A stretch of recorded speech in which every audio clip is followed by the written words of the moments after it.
देखो ये सब सौभाग्य ब्रजवास का है। ब्रजवास करने में, तीर्थ में, धाम में वास करने में यह है कि हम ना भी चाहें तो भी अनायास भजन होता रहता है। घर में होते तो हो सकता है इतनी कन्याएं उपलब्ध ही ना हो पाती, ऑफिस में चले जाते तो वहां फंस गए, कहीं कहीं फंस गए, वो समय पर पूजा नहीं हो पाई, काम नहीं हो पाया। लेकिन धाम में यहाँ हैं तो धाम में तो यहाँ निरंतर कुछ ना कुछ उत्सव महोत्सव चलते हैं और उनका खूब आनंद प्राप्त होता है। कई प्रकार से धामवास के लाभ हैं। जैसे कल एकादशी है और एकादशी कब है? 1 तारीख में, परसों। तो परसों 1 तारीख को एकादशी है। तो कल हमारी बहन जी कह रही थी, महाराज जी बहुत लोग तो एकादशी नहीं रखते, तो क्या करें उनके भोजन। हमने कहा यहाँ तो भोजन एकादशी में बनता ही नहीं है। तो ये अनायास लाभ हो जाता है तीर्थवास करने से कि जो एकादशी नहीं करते उनकी भी एकादशी हो जाती है, अन्न खाने से बच जाते हैं। इस तरह से अनेक नियम अपने आप धाम में रहने से बन जाते हैं। आप नाम ना भी उच्चारण करना चाहें तब भी आप बिना नाम के रह नहीं सकते यहां, क्योंकि आप जहां जाएंगे राधे राधे राधे राधे, तो सहज मुख से वही निकलने लगेगा।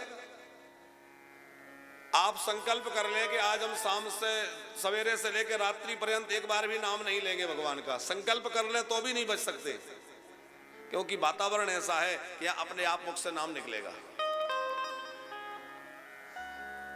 और कानों में तो नाम जा ही रहा है। यहां हम लोग विश्राम करते हैं तो सवेरे 4 बजे 5 बजे जब भी आंख खोले तो अखंड संकीर्तन जो चल रहा है तो कानों में नाम पड़ता है कि नहीं? सवेरे जैसे ही आंख खुली और भगवान नाम कानों में पड़ने लग गया, और तब से जो नाम की धारा प्रवाहमान हो रही है वो तो अखंड हो ही रही है।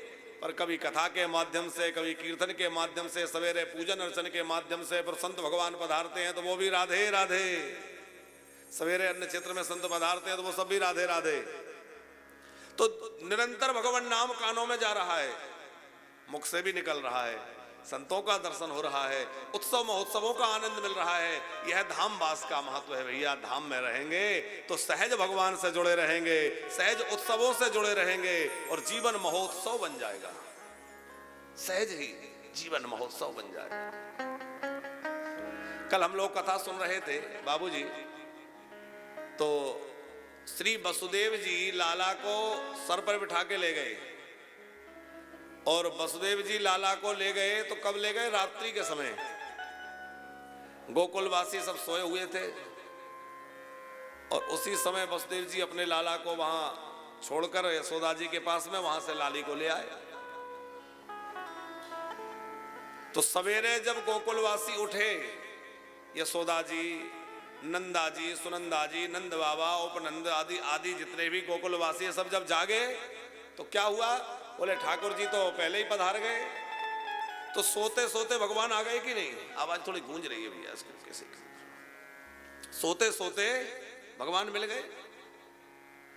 तो ये वृंदावन है, ये ब्रजभूमि है, यहाँ सोते सोते भी भगवान मिल जाते हैं। यहाँ आकर के सो भी जाओ तो भगवान मिल जाते हैं। इसलिए व्यासदास जी कहते हैं, व्यास भरोसे आपके सोवत पांव पसार। यहां तो सोते सोते भगवान मिल जाते हैं। तो ये धाम की महिमा है। हम लोग धाम में रह करके खूब उत्सवों का आनंद ले रहे हैं। नंद महोत्सव का आनंद हम लोग ले रहे थे, उसी नंद महोत्सव में हम लोग प्रवेश करते हैं। श्री सुखदेव जी नंद महोत्सव का वर्णन करते हुए बड़े सुंदर श्लोक गाते हैं। नंदस्त्वात्मजवतुपन्ने जाता हिला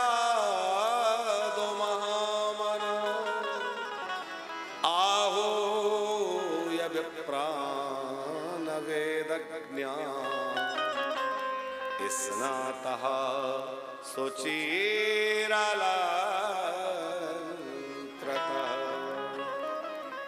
नंदस्त्वात्मजोत्पन्ने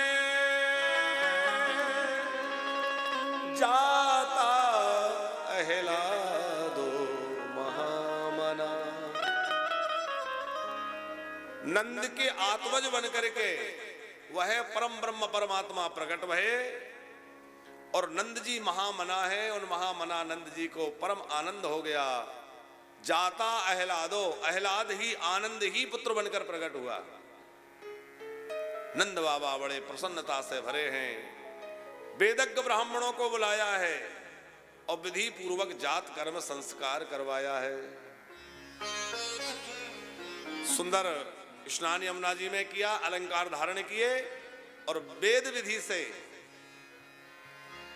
जात कर्म संस्कार संपन्न हुआ है।